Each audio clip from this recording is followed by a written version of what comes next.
Hello students, I am Kalpana Mishra and welcome back to our YouTube channel.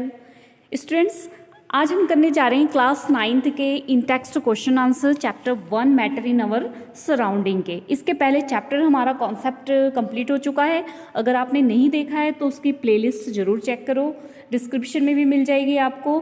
और आप जो है channel के पेज पर जाके वहाँ पे प्लेलिस्ट क्लास 9 साइंस की चेक करेंगे तो आपको वहाँ पर भी मिल जाएगी, ठीक है। तो आप वहाँ से चैप्टर को समझ सकते हो। तो अगर अब बेटा आपने चैप्टर समझा है ना तो क्वेश्चन आंसर समझने में आपको कभी प्रॉब्लम नहीं आएगी। इसलिए आप डायरेक्ट क्वेश्चंस पे मत जाया करो, पहले चैप्टर को समझा करो ज़रूर से ज़रूर, ठीक है। तो चलिए हम स्टार्ट करते हैं क्वेश्चंस। अगर आपने चैप्टर समझा है तो क्वेश्चन अभी आप फटाफट समझ लोगे। तो क्वेश्चन नंबर 1, ये जो क्वेश्चन नंबर 1 है आपके इंटेक्स्ट जो बुक है उनके बीच में पेज नंबर 3 पर दिया हुआ है, तो आपने वहाँ देखना है। Question number 1, which of the following are matter. अब बताना है आपको इसमें से मैटर कौन कौन सा है। तो मैटर हमें पता है क्या होता है।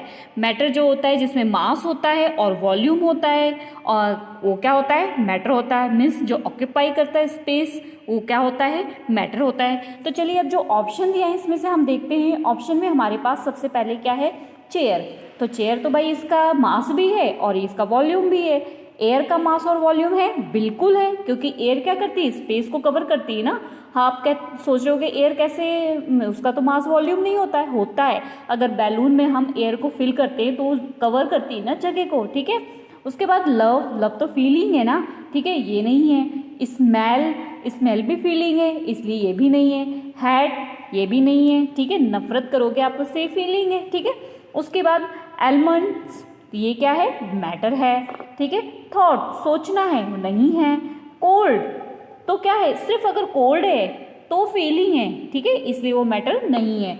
अगर कोल्ड ड्रिंक है तो वो मैटर है। स्मेल ऑफ परफ्यूम मैटर नहीं है, ठीक है। नेक्स्ट, क्योंकि वो भी फीलिंग है, जो हमारी फीलिंग है वो मैटर नहीं है, और जिसका मास होता है और स्पेस को ऑक्यूपाई करता है, ठीक है, मीन्स मास है, वॉल्यूम है, वो क्या होता है, मैटर, ठीक है। Next question number 2, question number 2 है give reason for the following observation. कुछ ऑब्जर्वेशन दी हुई है, आपको उसका रीजन बताना है। The smell of hot sizzling food reaches you several meter away, but to get the smell from the cold food you have to go close। तो आपने देखा होगा ना, जब आपकी मम्मा खाना बनाते गरम गरम तो आपके नाक तक खुशबू पहुंच जाती है और आप कह देते हो हाँ मम्मा आज आप ये बना रहे हो ना, ठीक है, तो वो खुशबू आपके पास तक जल्दी पहुंच गई। लेकिन ठंडा खाना होता है, उसकी जो खुशबू होती है वो आपके पास तक उसकी स्मेल नहीं इतनी जल्दी पहुंचती है, पर बहुत स्लो पहुंचती है। ऐसा क्यों होता है, तो हमने चैप्टर में पढ़ा है काइनेटिक एनर्जी, ठीक है। तो the smell of hot seasoning food reach several meter away as the particles of hot food have more kinetic energy, hence the rate of diffusion is more than the particles of cold food। देखो सबसे पहले diffusion क्या होता है, जब दो particles आपस में मिलते हैं उसे क्या बोलते हैं, डिफ्यूजन। अब एटमॉस्फेयर में जो एयर है और जो वहाँ से एयर खुशबू के साथ नज़दीक से आ रही है वो दोनों आपस में मिली तो क्या हो गया, डिफ्यूजन हो गया। तो हमने ये देखा कि जो हॉट फूड होता है ना वो क्या होता है, वो ज़्यादा दूर तक पहुंच जाता है, क्योंकि उसके पार्टिकल्स में काइनेटिक एनर्जी बहुत ज़्यादा होती है और जिसकी वजह से वो आगे आगे तेज़ी से भाग जाता है। और कोल्ड फूड में काइनेटिक एनर्जी इतनी ज़्यादा नहीं होती है, इसलिए उसकी खुशबू दूर तक नहीं पहुँच पाती है। Next question number 3, a diver is able to cut through the water in a swimming pool, which property of matter does the observation show. एक डाइवर है, तैराक, तैराक जो पानी में तैरते हैं ना उनको बोलते हैं, ठीक है, स्विमर। तो वो जो है पानी को हाथ ऐसे आगे पीछे मार मार के उसको क्या कर देते हैं, काट देते हैं, ठीक है। तो कौन सी प्रॉपर्टी है मैटर की उसको बताना है हमें। A diver is able to cut through the water in a swimming pool, swimming pool में वो इजीली पानी को कट कर देता है। अगर हम पानी में हाथ मारते हैं तो हमारा हाथ इजीली कट हो जाता है ना, मीन्स हाथ नहीं कट हो जाता, मीन्स पानी को हम काट के अपने हाथ को आगे तक लेके चले जाते हैं। तो this show that the particles of water have the intermolecular space and has less force of the attraction. देखो क्योंकि क्या है, इनके बीच में इंटरमॉलिक्यूलर स्पेस कम है और इसीलिए हमारा फोर्स कम लगता है। अगर हम सॉलिड को देखें, सॉलिड के मॉलिक्यूल बहुत नज़दीक है, लिक्विड के देखें तो थोड़े से दूर हैं, और गैस को देखें तो और दूर है, ठीक है। तो जिसके जितने नज़दीक होंगे ना मॉलिक्यूल्स, वहाँ पर हमें उतना ही फोर्स लगाना पड़ेगा उनको काटने के लिए। तो वाटर के मॉलिक्यूल्स थोड़े से दूर हैं, इसलिए हम उसको इजीली क्या कर सकते हैं, कट कर सकते हैं, ठीक है। मॉलिक्यूल्स, कोई भी ऑब्जेक्ट हो किससे बना है, मॉलिक्यूल से। सॉलिड में जो होते हैं मॉलिक्यूल्स बहुत नज़दीक नज़दीक होते हैं, लिक्विड में क्या होते हैं, थोड़े से दूर होते हैं, और गैसेस में क्या होते हैं, बहुत ही ज़्यादा दूर होते हैं, ठीक है। आई होप बच्चों आपको अच्छे से समझ आ रहा होगा। Next question number 4, what are the characteristic of the particles of matter. Most important question है ये, बहुत ज़्यादा इंपॉर्टेंट है, ये आपकी एग्जाम में 3 मार्क्स में पूछा जाता है, इसलिए अच्छे से करना है आपने, ठीक है। The characteristic of the particles of matter are, first, particles have the intermolecular space. देखो पार्टिकल्स में, चाहे वो सॉलिड हो चाहे लिक्विड हो, उनके बीच में जो ये स्पेस होता है ना, ये 2 पार्टिकल्स हो गए, ठीक है। इन दोनों के बीच में जो स्पेस है वो क्या होता है, इंटरमॉलिक्यूलर स्पेस, और इनमें होता ही होता है, ये अलग बात है, किसी में कम और किसी में ज़्यादा। दूसरा, पार्टिकल्स हैव इंटरमॉलिक्यूलर फोर्स। अब 2 पार्टिकल्स हैं, उनके बीच में फोर्स होता है, वो एक दूसरे को क्या करते हैं, अट्रैक्ट करते हैं, ठीक है। तो जो दूर होते हैं वो थोड़ा कम और जो नज़दीक होते हैं वो ज़्यादा। Particles of matter are moving continuously. Particles of matter जो है हमेशा जो है मूव करते रहते हैं, लगातार मूव करते रहते हैं। नेक्स्ट, अब हम पेज नंबर 6 का क्वेश्चन नंबर 1 देखेंगे। The mass per unit volume of a substance is called density. Density का इज इक्वल टू क्या होता है, मास अपॉन वॉल्यूम, ये आप समझ चुके हो, ठीक है। अब आपको बताना है, ये कुछ वर्ड दिए हुए हैं, इनको ऑब्जेक्ट दिए हुए, सब्सटेंस दिए हुए, इनको आपने क्या करना है, अरेंज करना है। किस हिसाब से अरेंज करना है आपको, इंक्रीजिंग डेंसिटी के हिसाब से। तो चलिए इंक्रीजिंग डेंसिटी के हिसाब से इसको करते हैं अरेंज। सबसे पहले, ठीक है, क्या आएगा, एयर। ऑब्जेक्ट की लिस्ट आपको क्वेश्चन में दी हुई है, ठीक है। एयर की डेंसिटी सबसे कम, उससे ज़्यादा एग्जॉस्ट, जो धुआं होता है चिमनी का, वो एयर से भारी होता है, ठीक है।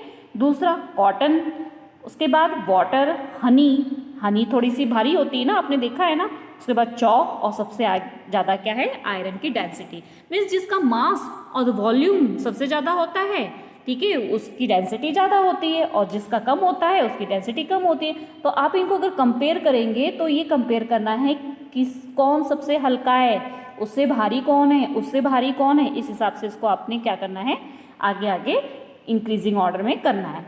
नेक्स्ट क्वेश्चन, इसका फर्स्ट क्वेश्चन जो है बहुत इंपॉर्टेंट है। ये क्वेश्चन जो है आपके एग्जाम में पूछा जाता है कि आपने डिफरेंट जो कैरेक्टरिस्टिक स्टेट ऑफ मैटर है बताना है। आप चाहे इसको मेरे जो लेक्चर है उसमें से भी आंसर लिख सकते हो, ठीक है, और यहाँ से भी आप लिख सकते हो, आपको जो ठीक लगे। तो सबसे पहले हम डिफरेंट देख लेते हैं तीनों में, state of matter, solid, liquid and gas, ठीक है। सॉलिड, एक तरफ हमने सबसे पहले इसके कैरेक्टरिस्टिक लिख देने हैं, उसके बाद लिख देना है आपने सॉलिड, लिक्विड एंड गैस, जो हमारे मैटर हैं तीनों, ठीक है, स्टेट ऑफ मैटर। तो फर्स्ट हमारा है शेप। शेप क्या होता है, फिक्स्ड। किसका, सॉलिड का शेप हमेशा क्या होता है, फिक्स होता है, ठीक है। और लिक्विड में शेप फिक्स नहीं होता है, गैस में भी नहीं होता है। आपको पता है ना, अगर आपने पेन लिया है तो उसकी शेप क्या है, फिक्स है, क्योंकि वो सॉलिड है। पानी लिया है, ग्लास में डालोगे तो ग्लास के जैसे, बाउल में डालोगे बाउल के जैसे, तो फिक्स नहीं है। गैस का तो वैसे ही फिक्स नहीं है, ठीक है। वॉल्यूम, जिसका शेप फिक्स है उसका वॉल्यूम भी फिक्स है, ठीक है, फिक्स है सॉलिड में, लिक्विड में भी फिक्स्ड है। क्यों, क्योंकि अगर हम ग्लास में वाटर ले रहे हैं ना, तो वो एक ग्लास ले रहे हैं तो एक ग्लास ही आएगा, इससे ज़्यादा क्या हो जाएगा, वो बाहर चला जाएगा। और गैस में का वॉल्यूम फिक्स नहीं है। Rigidity and fluidity, rigidity means कठोरता, किसी भी चीज़ के टाइटनेस, जो उसकी टाइट बॉन्डिंग है वो। और फ्लूइडिटी मीन्स बहना, जो अगर हम पानी डाल दिया वो आगे बह जाता है ना, तो उसे फ्लूइडिटी बोलते हैं। तो सॉलिड रिजिड है, कठोर होता है ना बहुत, कैन नॉट फ्लो, और ये बहता नहीं है, ठीक है। लिक्विड फ्लो तो करता है बट रिजिड नहीं है, और गैस भी फ्लो करती है बट रिजिड नहीं है। नेक्स्ट है हमारा इंटरमॉलिक्यूलर स्पेस। तो इंटरमॉलिक्यूलर स्पेस में आपके पास सबसे पहले सॉलिड का इंटरमॉलिक्यूलर फोर्स। देखो स्पेस भी है, दोनों ही है। फोर्स में क्या होता है, ये सॉलिड है, ये लिक्विड है और ये गैस है। तो इंटरमॉलिक्यूलर फोर्स किस में ज़्यादा लगेगा, जो ज़्यादा नज़दीक है। तो सॉलिड में ज़्यादा है, लिक्विड में उससे कम है, किससे, सॉलिड से कम है, और गैस में बहुत ही कम है। ठीक है, तो ये आपको समझ आ गया होगा। ठीक है, नेक्स्ट है इंटरमॉलिक्यूलर स्पेस। तो अगर हम इनके बीच की जगह की बात करें तो जगह कैसी है इसमें, आप देखो इन दोनों में क्या है, लेस है, किसमें, सॉलिड में, इसमें किससे, सॉलिड से ज़्यादा है। ठीक है, तो मोर देन सॉलिड, और उसके बाद गैस में तो और ज़्यादा है, तो मैक्सिमम सबसे ज़्यादा। ठीक है, समझ आ गया आपको ये अच्छे से। नेक्स्ट है आपका लास्ट कंप्रेसिबिलिटी। मीन्स अगर ये आपके पास कोई चीज़ दे रखी है, आपने इसको फोर्स लगाना है, फोर्स लगाने के बाद ये अपनी थोड़ी सी शेप को चेंज करे तो वो क्या होती है, कंप्रेसिबिलिटी मीन्स। ठीक है, अब सॉलिड को अगर आपको ये पेन दिया हुआ है, फॉर एग्जांपल ये पेन दिया हुआ है, तो उसको आप कंप्रेस करोगे तो बहुत मुश्किल है। ठीक है, तो वो क्या होता है, नेग्लिजिबल मीन्स ना के बराबर कंप्रेस होता है उसमें। और लिक्विड कंप्रेसिबल होता है, हम पानी को कंप्रेस कर सकते हैं। ठीक है, और गैस तो हाईली कंप्रेसिबल होता है। ठीक है, तो ये क्वेश्चन हो गया। अब इसका जो सेकंड था हमारा क्वेश्चन कि कमेंट करना है इन पार्ट्स पे, ये इनके बारे में आपको बताना है, rigidity, compressibility, filling of container of gas, shape और काइनेटिक एनर्जी और डेंसिटी। तो चलिए इसको हम एक एक करके एक्सप्लेन करते हैं। सबसे पहले रिजिडिटी। रिजिडिटी क्या होता है, कठोरता। अभी जस्ट मैंने आपको बता के हटी हूँ। तो the tendency of a substance to retain maintain the shape of the subjected to outside force, मतलब जो आउटसाइड फोर्स से किसी भी ऑब्जेक्ट का की जो शेप होती है वो मेंटेन करके रखती हो, उसकी क्या होती है, रिजिडिटी मीन्स कठोरता, वो कितना कठोर है, उसकी बॉडी कितनी स्ट्रॉन्ग है। ठीक है, नेक्स्ट है कंप्रेसिबिलिटी। अब the matter has the intermolecular space. अभी जस्ट मैंने आपको बताया हर मैटर के अंदर इंटरमॉलिक्यूलर स्पेस होता है। ठीक है, तो उसके बाद क्या होता है, the external force apply on the matter can bring these particles closer. तो अब उसके बाद अगर उस पर हम फोर्स अप्लाई करेंगे, जितना स्पेस होगा वो उतना एक दूसरे के नज़दीक आएंगे। ठीक है, तो इस प्रॉपर्टी को क्या बोलते हैं, कंप्रेसिबिलिटी। गैस और लिक्विड की कंप्रेसिबिलिटी क्या होती है, ज़्यादा होती है, और सॉलिड में कम होती है। अगर आप उसको दबाओगे सॉलिड को तो वो कम कंप्रेस होगा, क्योंकि उनके बीच में स्पेस कम होता है। Next fluidity. फ्लूइडिटी मीन्स जैसे पानी डाल दिया जमीन पर वो बह गया। ठीक है, तो the tendency of particles to flow is called fluidity. अगर पार्टिकल्स जिस तरीके से फैलते हैं ना उसे क्या बोलते हैं, फ्लूइडिटी। गैस और लिक्विड की फ्लूइडिटी होती है। ठीक है, next filling of a gas container. ठीक है, तो gas have particles which vibrate randomly. हमें पता है गैस के पार्टिकल्स जो है रैंडमली क्या होते हैं, वाइब्रेट होते रहते हैं ऑल डायरेक्शन में। The gas can fill the containers. इसके लिए हम कह सकते हैं किसी भी कंटेनर में गैस फिल है। फॉर एग्जाम्पल देखो, जैसे ये कोई कंटेनर है ना, एक मिनट ये मैं डिलीट करूँ पहले। यहाँ पर कोई कंटेनर है ना, और इसके अंदर जो गैस है वो रैंडमली क्या करते रहते हैं, घूमते रहते हैं। ठीक है, सभी डायरेक्शन में घूमते रहते हैं। तो इसके अंदर गैस जरूर, हम ये नहीं कहेंगे खाली ग्लास रखा हुआ है, इसके अंदर गैस जो है भरी हुई रहती है। ठीक है, नेक्स्ट है हमारा shape. Solid have maximum intermolecular force and definite shape. Solid का जो है इंटरमॉलिक्यूलर स्पेस होता है वो कैसा होता है, इंटरमॉलिक्यूलर स्पेस कम होता है, इसलिए उसकी शेप क्या होती है, डेफिनिट होती है। यहाँ पर सॉरी हाँ ये ठीक है, यहाँ पर solid have maximum intermolecular force. ठीक है, मैं स्पेस बोल रही थी वो गलत था। अगर फोर्स ज़्यादा है तो शेप डेफिनिट होगी। ठीक है, फोर्स कम है तो शेप डेफिनिट नहीं होगी।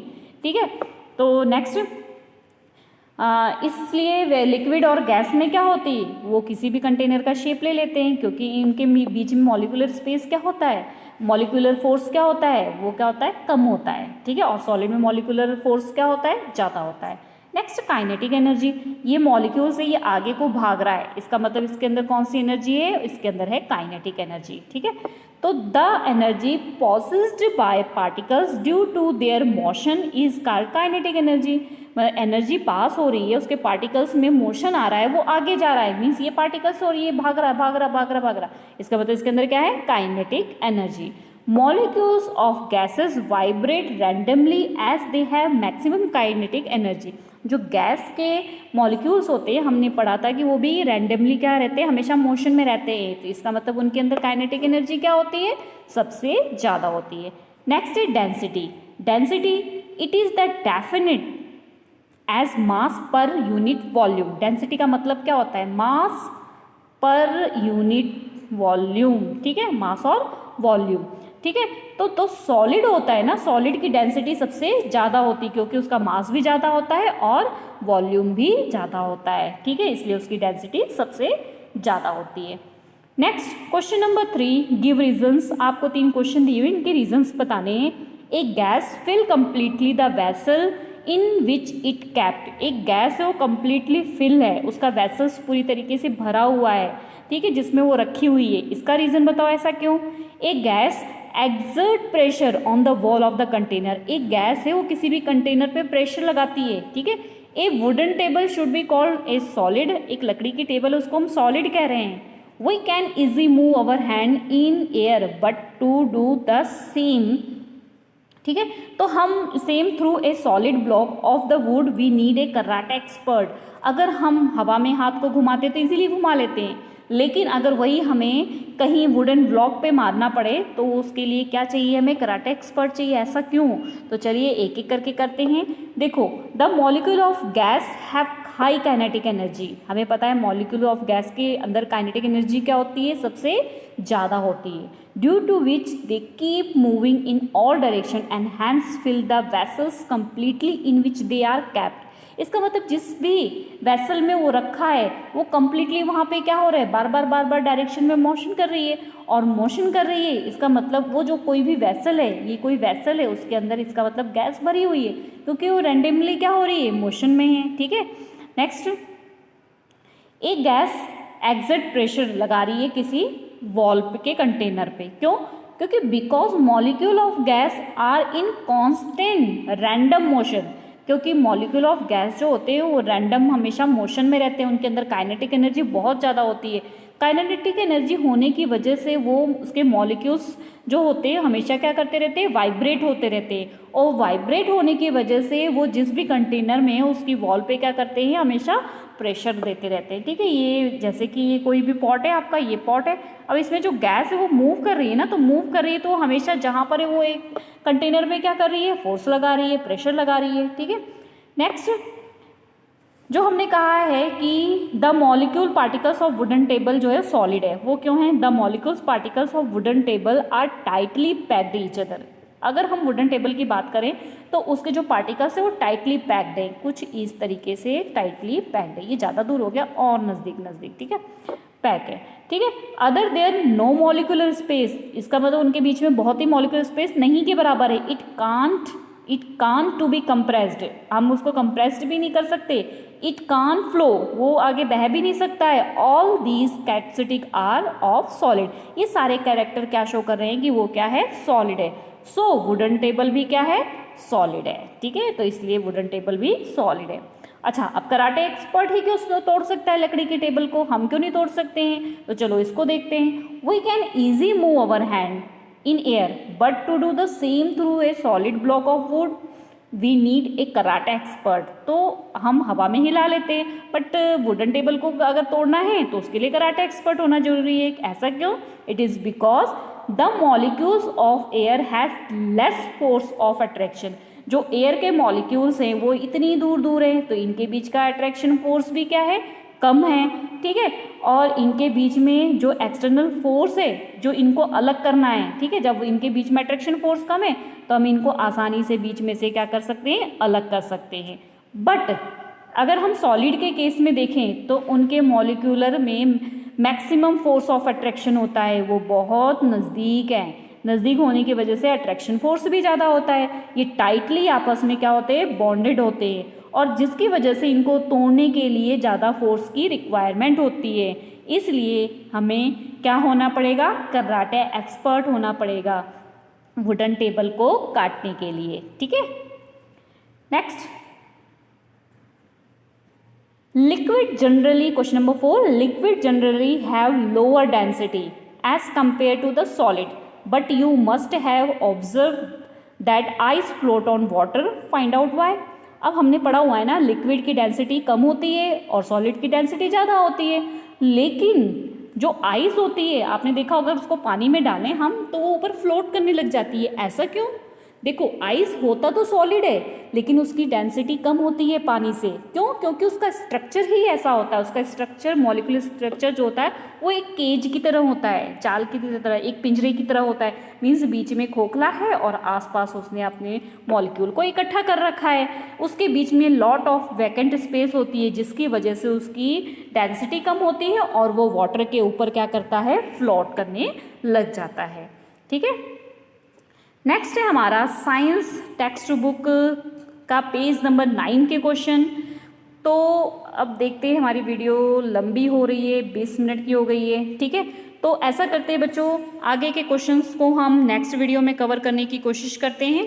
ठीक है, ताकि आपकी वीडियो लंबी भी ना हो, आपको सारा कुछ अच्छे से समझ आ जाए। तो नेक्स्ट क्वेश्चन हम नेक्स्ट वीडियो में करते हैं कंप्लीट। और इसके लिए आप अगर मेरे चैनल पे नए हैं तो चैनल को प्लीज़ सब्सक्राइब कर दें और बेल आइकन को दबाना मत भूलना ताकि मेरी वीडियो का नोटिफिकेशन आपके पास तक पहुंच जाए। ठीक है, और वीडियो पसंद आई हो, क्वेश्चन समझ आए हो तो वीडियो को लाइक भी कर देना। और बच्चे आप जब बाद में वीडियो देखते हो तो ये आपसे रिक्वेस्ट है, आप मुझसे क्वेश्चन करते हो कि मैम आपने अगला पार्ट बनाया नहीं, तो प्लीज़ बच्चे आप डिस्क्रिप्शन में प्लेलिस्ट ज़रूर चेक करें या फिर चैनल पे जाके प्लेलिस्ट ज़रूर चेक करें। क्लास 9 साइंस की आपको सारा कुछ मटेरियल चैप्टर वाइज मिलेगा, अभी हमारे चैप्टर की स्टार्टिंग है। तो मिलते हैं नेक्स्ट वीडियो में, तब तक के लिए बाय बाय।